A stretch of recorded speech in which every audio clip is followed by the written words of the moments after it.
Бул канча турат? Өзүнүн баасы $1280 $1350 чейин болуп турат. Себеби курс ойноп турат ортодочу. Азыр мен муну сатып алсам канча бересиз? $1300. $1300. Регистрация жактары 12% төлөнөт да. Ошондуктан баасы бир аз бизде азыр жогору.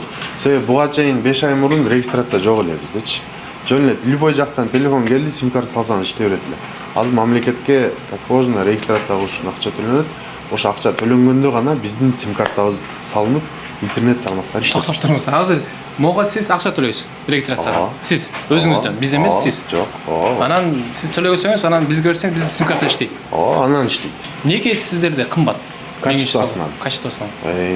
Башка арзан жактары да бар экен го. Арзан алар жаңы экен, бирок арзан. Себеби эмне деп ойлойсуз? Биз бирөөлөргө гарантия бере албайбыз. Бирөөнүн магазининде. Анан биз бирөөлөрдү да жамандабайбыз. Ар бир жерде мындай адал эмгек кылам дегендер бар. Анан ошол эле жерден дагы бар. Мындай айланып кетейин дегендер.